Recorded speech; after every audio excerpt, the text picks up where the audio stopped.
আর এই মুহূর্তে যে ব্রেকিং নিউজের দিকে নজর রাখছি, কলকাতা পুলিশকে রাজভবন ছাড়ার নির্দেশ। কলকাতা পুলিশকে রাজভবন ছাড়ার নির্দেশ দিলেন রাজ্যপাল। রাজভবন ছাড়ার নির্দেশ রাজ্যপালের। কেন্দ্রীয় বাহিনী পাহারায় বসানোর পরিকল্পনা। গেটের বাইরে পুলিশ থাকতেই পারে, আইন শৃঙ্খলার দায়িত্বে রাজভবনের ভিতরে থাকবে কেন্দ্রীয় বাহিনী। কলকাতা পুলিশকে রাজভবন ছাড়ার নির্দেশ।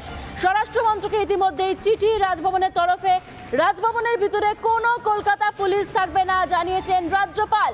গেটের বাইরে পুলিশ থাকতেই পারে, আইন শৃঙ্খলার দায়িত্বে, তবে রাজভবনের ভিতরে নয়। রাজভবনের ভিতরে কেন্দ্রীয় বাহিনী থাকারই এই মুহূর্তে সিদ্ধান্ত নেওয়া হচ্ছে স্বরাষ্ট্রমন্ত্রকে, যার পরিপ্রেক্ষিতেই রাজভবনের তরফ থেকে এই মুহূর্তে চিঠি পৌঁছে গিয়েছে। কলকাতা পুলিশকে রাজভবন ছাড়ার নির্দেশ। রাজভবন ছাড়ার নির্দেশ দিলেন রাজ্যপাল।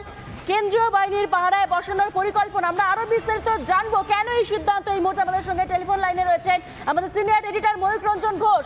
ময়ূক, একটা বিষয়ে জানার চেষ্টা করবো যে হঠাৎ এই সিদ্ধান্ত কেন কেন্দ্রীয় বাহিনীকে ভিতরে রাখার সিদ্ধান্ত রাজ্যপালের? দেখো ইন্দ্রিয়া, দীর্ঘদিন ধরেই যে টানাপোড়েন চলছিল রাজ্য সরকার এবং রাজ্যপালের মধ্যে, নির্দিষ্টভাবে বলতে গেলে কিছু কিছু ক্ষেত্রে রাজ্য পুলিশ এবং রাজ্যপালের মধ্যেও যে টানাপোড়েন চলছিল, অর্থাৎ বারবার রাজ্যপাল বেনজিরভাবে অভিযোগ করেছিলেন রাজ্য সরকার শুধু নয়, রাজ্য প্রশাসন এবং পুলিশও রাজ্যপালের বিরুদ্ধে মিথ্যে মামলা দায়ের করছে, রাজ্যপালকে ব্যতিব্যস্ত করার চেষ্টা এবং অপমান করার চেষ্টা বিভিন্ন সময় হচ্ছে।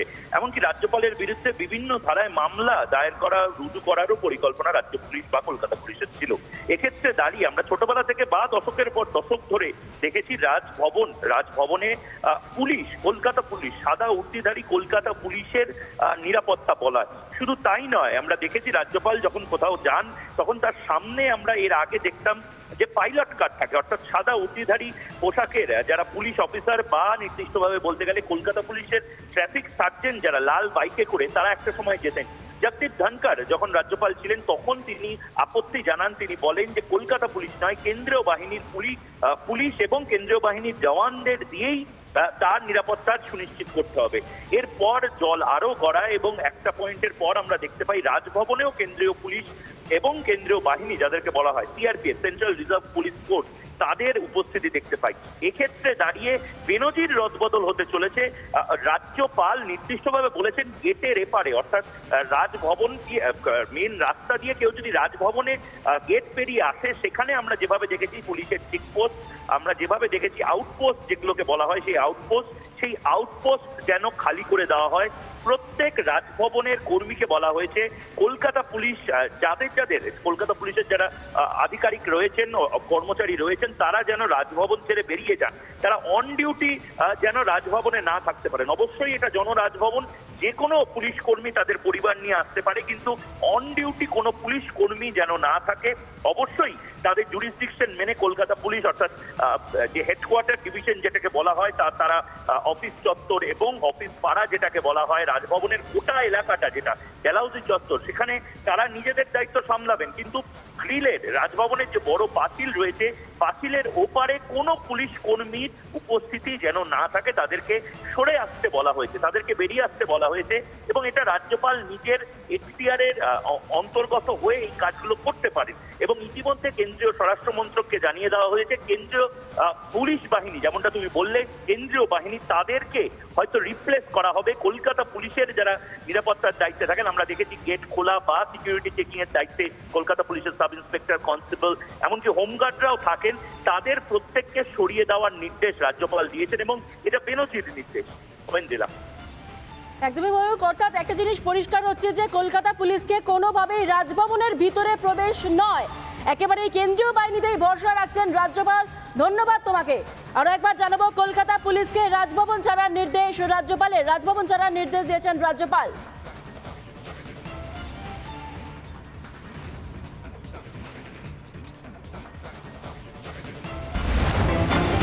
আর এই মুহূর্তে যে ব্রেকিং নিউজের দিকে নজর রাখছি, কলকাতা পুলিশকে রাজভবন ছাড়ার নির্দেশ।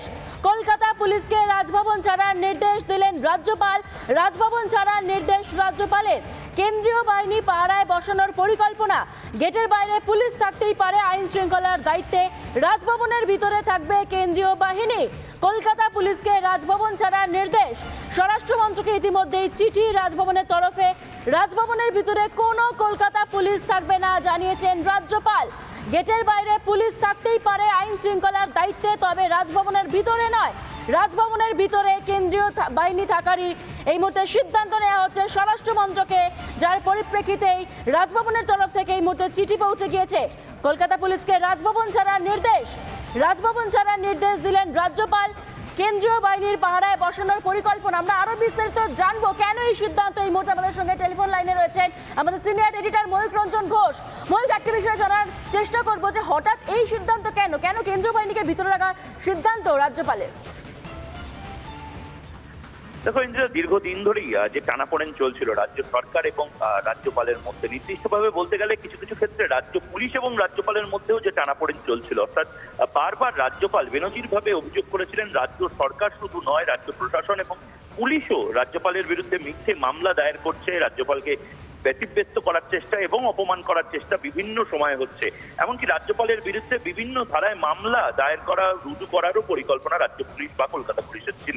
এক্ষেত্রে দাঁড়িয়ে আমরা ছোটবেলা থেকে বা দশকের পর দশক ধরে দেখেছি রাজভবনে পুলিশ, কলকাতা পুলিশ, সাদা উর্দিধারী কলকাতা পুলিশের নিরাপত্তা বলা। শুধু তাই নয়, আমরা দেখেছি রাজ্যপাল যখন কোথাও যান তখন তার সামনে আমরা এর আগে দেখতাম যে পাইলট কার থাকে, অর্থাৎ সাদা উর্দিধারী পোশাকের যারা পুলিশ অফিসার বা নির্দিষ্টভাবে বলতে গেলে কলকাতা পুলিশের ট্রাফিক সার্জেন্ট যারা লাল বাইকে করে, তারা একটা সময় যেতেন।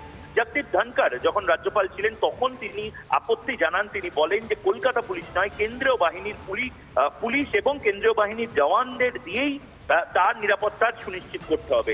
এরপর জল আরো গড়ায় এবং একটা পয়েন্টের পর আমরা দেখতে পাই রাজভবনেও কেন্দ্রীয় পুলিশ এবং কেন্দ্রীয় বাহিনী, যাদেরকে বলা হয় CRPF, central reserve police force, তাদের উপস্থিতি দেখতে পাই।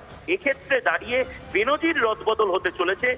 রাজ্যপাল নির্দিষ্টভাবে বলেছেন গেটের এপারে, অর্থাৎ রাজভবন মেন রাস্তা দিয়ে কেউ যদি রাজভবনে গেট পেরিয়ে আসে, সেখানে আমরা যেভাবে দেখেছি পুলিশের চেকপোস্ট, আমরা যেভাবে দেখেছি আউটপোস্ট যেগুলোকে বলা হয়, সেই আউটপোস্ট যেন খালি করে দেওয়া হয়।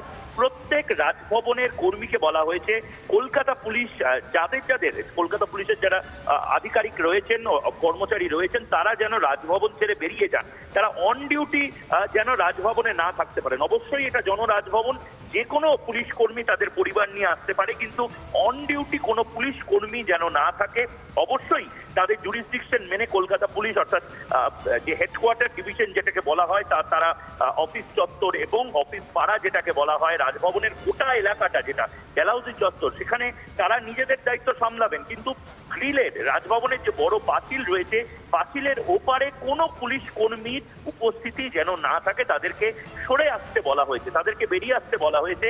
এবং এটা রাজ্যপাল নিজের এখতিয়ারের অন্তর্গত হয়ে এই কাজগুলো করতে পারেন। এবং ইতিমধ্যে কেন্দ্রীয় স্বরাষ্ট্র মন্ত্রককে জানিয়ে দেওয়া হয়েছে কেন্দ্রীয় পুলিশ বাহিনী, যেমনটা তুমি বললে, কেন্দ্রীয় বাহিনী, তাদেরকে হয়তো রিপ্লেস করা হবে। কলকাতা পুলিশের যারা নিরাপত্তার দায়িত্বে থাকেন, আমরা দেখেছি গেট খোলা বা সিকিউরিটি চেকিং এর দায়িত্বে কলকাতা পুলিশের সাব ইন্সপেক্টর, কনস্টেবল, এমনকি হোমগার্ডরাও থাকেন, তাদের প্রত্যেককে সরিয়ে দেওয়ার নির্দেশ রাজ্যপাল দিয়েছেন এবং এটা বেনজির নির্দেশ। দিলাম একদমই ময়ূক, অর্থাৎ একটা জিনিস পরিষ্কার হচ্ছে যে কলকাতা পুলিশকে কোনোভাবেই রাজভবনের ভিতরে প্রবেশ নয়, একেবারেই কেন্দ্রীয় বাহিনীতেই ভরসা রাখছেন রাজ্যপাল। ধন্যবাদ তোমাকে। আরো একবার জানাবো, কলকাতা পুলিশকে রাজভবন ছাড়ার নির্দেশ রাজ্যপালের, রাজভবন ছাড়ার নির্দেশ দিয়েছেন রাজ্যপাল।